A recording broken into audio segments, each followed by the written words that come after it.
Well, it's the first time I've heard that, Michael. The manager being the favourite player. I was obviously trying to curry favour, I would think, there.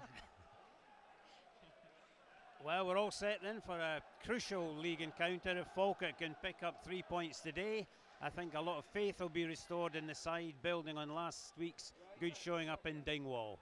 And it's Stirling Albion who are going to kick off towards the Falkirk fans in the south stand. Okay then, well, I think Falkirk should on form be the side favoured to win this game, and back the ball goes from the kick-off.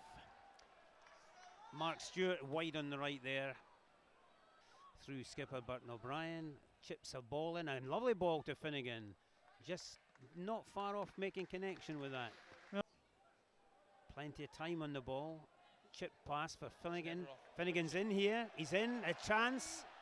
Oh! Just hit the post and came away.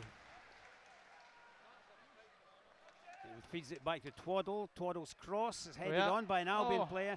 Just too high for Kenny Duca. An Albion breakaway with Gibson. Need to hurt Stirling more. A lofted ball. Twaddle gets up there nicely. And Stewart was rushing in at the far post. Just failed to connect, and it's away for a corner kick to Falkirk. Wide out on the right. I don't think that was intended, but it went all the way through to Mark Twaddle, who put a great header to the far post, and Mark Stewart was very nearly on his own to score. It's headed away by Tam Scobie. Flick on, in. Oh, that was a dangerous one. Flynn challenges well, still going, does well to win that. Duca on the edge of the Stirling Albion box, flicks it into Miller, a high ball, but he tries a shot, and considering the kind of ball that wasn't a bad effort. Now Marr chips it into the box. Duca's there. Free. Oh, there was a real chance. Duca headed it down to Mark Twaddle. I think that should have been number one, Jimmy. Yeah, it was a great move, but it was Mark Twaddle again. I think came to him really quickly. He just had to have a wee flick at it. He couldn't really have a good shot at it. Buist lurking, and Smith good ball. Headed away by Scobie. Came back to number 10, Robertson. Oh, dear, dear, dear. That looked what they might class as simulation. In anybody else's book, that would be dive, and he'd already been booked. He's a silly boy. Well, what do you think Stephen Presley's dressing room talk will be? It's all got to be quicker. Everything's got to be quicker. The passing, the movement. They just think they can roll over and score goals here, and it's not going to happen. Very warm welcome back to the Falkirk Stadium, where we have a substitute. Who is it, Michael? Half-time substitution, replacing Carl Finnegan is Jack Compton, and I think changes had to be made, and the wise supporters behind us have interpreted the hand gestures, and there's a good ball. Yes, cleared off the line. Well held by Christie. Wonderful with save. Stewart coming in on him. I think he's maybe taken a knock. A very powerful header, and that was a really brave save. I don't know who the header was from. Was it Brian McLean? McLean, yeah. Gibson cutting inside, chips one through, heading away high by Time. Scobie. And McLean, and Marr rescues his defensive colleague there. And there's Compton showing a tremendous piece of pace to leave Jerome. He's bearing in on goal now. He's going to trip up. Chips the ball in, but it's a final ball as a poor one. A great run there. And a tremendous, it's won back by Ryan Flynn. Flynn feeds, tries to feed it to Duca, but a Stirling leg. It's Robertson just puts him away. The ball comes in again. It's a poor cross. If anything, I've even conceded more territory to Falkirk this half. And a chance. Flynn is in, and Kenny Duca rounds his man, chips it in, and Christie just saves low. So here we are. Falkirk. All the possession in the world, and Flynn's chasing that one, and it's a race against Brown, and Flynn wins. He's done really well there, beats his man, and Dougie McDonald amazingly has given the free kick for shirt pulling when Falkirk had a clear advantage. Oh, amazing. Against Falkirk. And shirt absolutely. Pulling. I think he should get himself back to Specsavers. Terrible. 99.9% of the crowd thought they were getting the free kick for Falkirk. Well, chances. And I think Albion are settling for a goalless draw. Lofted ball. Compton just glances it off. Now here's Marr Near post. on his own. Crosses it. Duker's too high. Yes! And the goal comes. The Mark Twaddle rushing in. Kenny Duker over his head, but Twaddle was there to finish off. A goal, a long time coming. A long time coming, but I actually thought it probably would be Twaddle that scores. He's really been the bright light in this, especially in the first half as well. He's been trying to get forward, trying to get crosses in, and he's been getting on the end of things as well. So well done to him. Great goal. Yes. And that's a goal that should really lift Falkirk now, and we'll see what Albion are made of. The dam has been breached, and the 0-0 strategy is now out of the window. Yeah. A poor clearance from Christie is picked up, and there's a handball by Oh, no. Oh, it was just the one hand. Just the one hand. I think that was a shocker. That was clearly a handball. Or whether they'll bring on Cahoon. It's a limit to what Gordon Smith can do on his own up there. There's a ball for Duker, but he's shielded by Buist. The big guys are all up again. Lofted in. And a bit of pushing and shoving of the balls. By Kenny Duker. Kenny Duker clears his lines. Mark Stewart's the only option.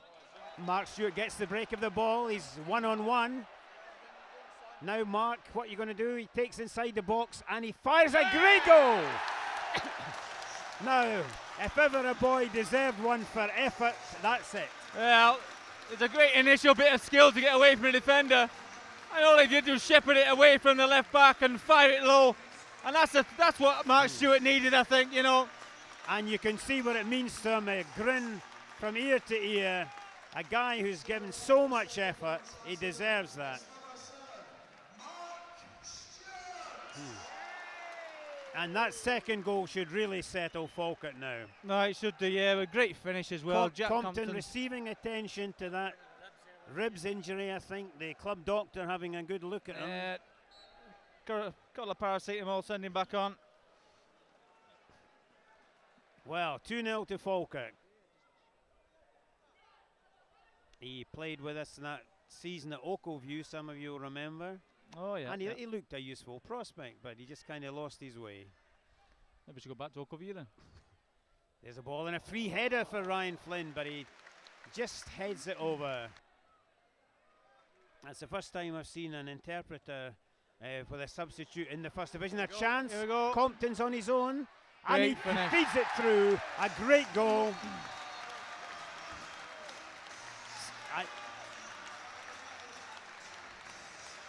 The Albion defenders are claiming offside. It looked perfectly okay. I thought it was quite close, so I think. And the Albion defender being booked for his protests. McDonald. Yeah, I think they were trying to play him offside, but stepped up at the last minute. But a great finish by Jack Compton. Great finish. It was big difference since Compton's come on at half-time. Exactly. I mean, much more direct. What a transformation from the first half. And John O'Neill shouting the odds at the linesman there. So corner to Stirling from the right, comes in, headed away by Mark Twaddle, and now Compton again, a chance to break. Brian McLean steaming up in the middle here. Yes, Mark Stewart gets the ball. There's two in the middle. Here we go. And here we go, Stewart with McLean, and he's, that could be a very, very much a red card. It's yellow, he's lucky. That was really cynical. That was a good tackle for Stirling Albion. Never seen Brian McLean that far forward. No, we nosebleed now. To breathe as well. Breathing difficulty, and he's going to be replaced by Chris Mitchell. So it's a sub replacing a sub, but the crowd quick to acknowledge Compton's role in the game. In the First Division, you know, if they just play at a certain level, they can just comfortably play football. There it is. Final score: Falkirk 3, Stirling Albion 0.